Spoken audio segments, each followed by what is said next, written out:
अनि उसले चाहिँ तेरो रेट कति हो, कतिमा जान्छस्, कतिमा हिँड्छस् मसँग भन्ने जस्ता कुराहरू पनि गर्यो। घर परिवार छोरी बुहारीहरू बाहिर बसेकै ठाउँतिर फर्केर पिसाब फेरिदिने यस्तो प्रतिक्रियाहरू गरिरहेका थिए क्रियाकलापहरू। पर्यटकीय सहर भैरवाका स्थानीय महिला सीमा थापाले चाहिँ यति बेला दिनौं जसो भारतीय पर्यटकबाट शास्ति खेप्नेहरूको कमी छैन भैरवा बस पार्क र दरखसुवा क्षेत्रमा। उक्त क्षेत्रमा सञ्चालित केही स्पाहरूमा हुने अवांछित क्रियाकलापको मारमा स्थानीयहरू पर्ने गरेको खुलेको छ। स्पाहरूमा आउने भारतीयहरूले बाटो चौकमा भेटिने महिलाहरूलाई गर्ने अभद्र व्यवहारको कुरा गरिसाध्दै पनि छैन। यसैले यति बेला स्थानीय बासिन्दाहरूले सिद्धार्थनगर नगरपालिका, जिल्ला प्रशासन कार्यालय रूपन्देही र प्रहरी कार्यालयमा डेलिगेसन गई स्पाहरू तत्काल कारबाही गर्न माग गरेका छन्। रूपन्देहीको सिद्धार्थनगर नगरपालिकामा सञ्चालित स्पाहरूका कारण अमर्यादित क्रियाकलाप बढेपछि स्थानीयहरू आक्रोशित बन्न थालेका हुन्। नगरपालिकामा सञ्चालित रहेका केही स्पाहरूका कारण समाज डर, त्रास र विकृतिको थलो बन्दै गएको स्थानीयहरूको आरोप छ।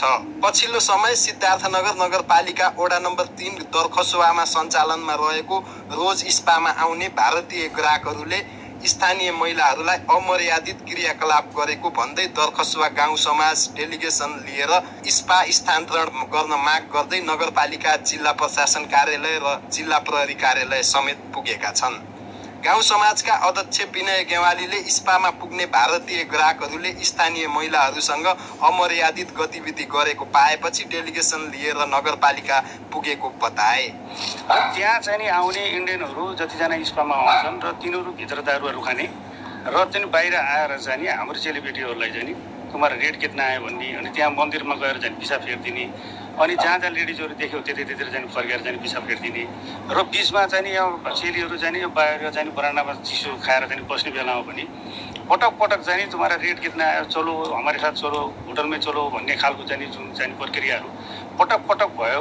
त्यसैको विषयमा लिएर चाहिँ हामी जिल्ला प्रशासनदेखि लिएर नगरपालिका, वडा कार्यालय र जिल्ला प्रहरी कार्यालयमा चाहिँ हामीले चाहिँ एउटा डेलिगेसनको विषयमा हटाउनुपर्छ या चाहिँ सुध्रिनुपर्छ भनेर चाहिँ हामी डेलिगेसन गएका छौँ। दरखसुवा महिला सामुदायिक समाजको अध्यक्ष रूपा पुनले स्पाले दोहोरो चरित्र देखाएको बताइन्।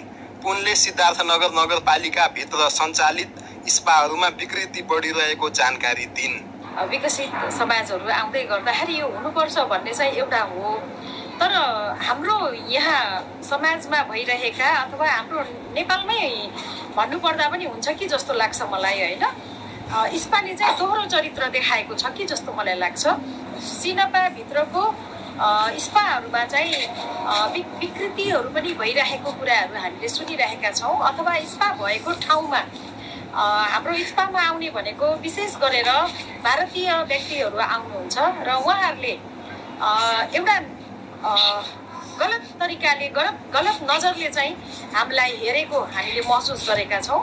सिद्धार्थनगर नगरपालिका वडा नम्बर 3 निवासी सीमा थापाले स्पामा आउने भारतीयहरूले स्थानीय महिलाहरूलाई गलत नजरले हेर्ने गरेको बताइन्। थापाले आफूमाथि परेको एउटा घटनाको उदाहरण दिँदै भारतीयहरूले स्थानीय महिलाहरूलाई आफूसँग होटेलमा हिँडे केही पैसा दिने जस्ता प्रस्ताव गरेको जनाइन्। तेरो रेट कति हो, कतिमा जान्छस्, कतिमा हिँड्छस् मसँग भन्ने जस्ता कुराहरू पनि गर्यो। पैसा ले जाएंगे तुमको, हम पैसा देखे ले जाएंगे भनेर भन्ने। अनि त्यसो भन्दाखेरि अनि अब हाम्रो हातमा बच्चा थियो, सँगै हाम्रै साइडमै आएर सँगै आएर त्यो बस्यो। अनि बसेपछि अनि त्यसपछि हम उसको ले जाएंगे, इसका दाम कितना है, इसका रेट कितना है, नराम्रो गतिविधिहरू गर्यो। यस्तै खालको गुनासो सिद्धार्थनगर नगरपालिकाका अन्य महिलाहरूको पनि रहेको छ। महिलाहरूले स्पाहरूका कारण समाज नै दूषित बन्दै गएको आरोप लगाएका छन्। पनि मन्दिरको वरिपरि हैन सु गर्छन्, पिसाब गर्छन्, अनि हामी यसो बाहिर बस्यो भने तिनीहरू त्यो स्पाबाट निस्के भने कस्तो नराम्रो नजरले हेरेर अनि जान्छन् है, आफ्नो भाषामा के कुराहरू गर्छन्। त्यसले गर्दा हामीलाई अलिकति नराम्रो लाग्छ।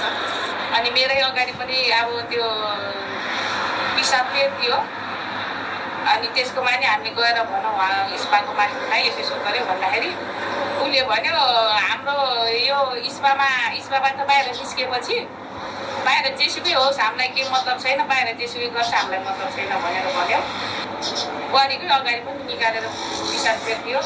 अब राम्रो भएको भए त अब राम्रै उसले हेर्थ्यो होला नि त हामीलाई पनि आउने इन्डियनहरूले। अब नराम्रै क्रियाकलाप हुन्छ होला त त्यसले पनि हामीलाई नराम्रै तरिकाले हेर्छ त। यता स्थानीय सरकारले पनि स्थानीयहरूको मर्कालाई नजिकबाट निहालिरहेको बताएको छ। सिद्धार्थनगर नगरपालिका प्रमुख प्रशासकीय अधिकृत जनक थापाले स्थानीयहरूले नगरपालिकामा सञ्चालित स्पाहरूमा आउने भारतीयबाट अमर्यादित गतिविधि भएको बताउँदै ज्ञापन पत्र बुझाएको बताए। थापाले स्पाहरू व्यवस्थित र मर्यादित ढङ्गले चल्नुपर्ने जनाए। सम्बन्धित चाहिने सरकारवाला पक्षसँग नै बसेर उहाँहरूको माग अनुसार उहाँहरूलाई चाहिँ स्थानान्तरण गर्ने वा त्यसलाई चाहिँ व्यवस्थापन गर्ने भन्ने विषयमा आधिकारिक निर्णय चाहिँ नगरपालिकाले नै गर्ने नै छ। र अहिले म चाहिँ खास गरी रीतिपूर्वक नियमपूर्वक चाहिँ दर्ता गरेका चाहिँ स्पाहरूलाई पनि एकदम चाहिँ कानुनको परिधि रहेर र समाजलाई चाहिँ अप्ठ्यारो पार्ने नगरी चाहिँ अवाञ्छनीय गतिविधि चाहिँ नगराउनलाई चाहिँ हार्दिक अनुरोध गर्न चाहन्छु। र यो विषयमा चाहिँ थप चाहिँ निर्णयहरू चाहिँ के हुन्छ भन्ने विषयमा नगरपालिकाले किसिमको चाहिँ समयमा यसलाई चाहिँ डिसिजन चाहिँ गर्छ। सिद्धार्थनगर नगरपालिकामा प्रमुख रूपमा देवकोटा चोकमा रहेको कोहिनुर स्पा, दर्खसुवामा रहेको रोज स्पाहरूमा आउने भारतीयहरूबाट स्थानीय महिलाहरूमाथि अमर्यादित क्रियाकलाप हुने गरेको गुनासो बढी आउने गरेको छ। नगरपालिकामा national spa, the Leela spa, lux spa, the royal spa, happy spa, new ocean spa, blue sky spa, Bhairahawa spa centre लगायत 1 दर्जन भन्दा बढी स्पाहरू सञ्चालनमा रहेका छन्। वर्तमान आधुनिक समाजमा स्पाहरू हुनु हुँदैन भन्ने होइन, तर स्पाको नाममा हुने अमर्यादित गतिविधिले समाजमा बस्ने आम मानिसहरूमाथि गलत असर पर्नु कदापि ठिक होइन। स्पाहरू व्यवस्थित ढङ्गले चल्नु पर्दछ। यसमा प्रशासनको ध्यान जान जरुरी छ। समता टेलिभिजनको लागि मनोज छेत्रीको साथमा प्रतीक पौडेलको रिपोर्ट।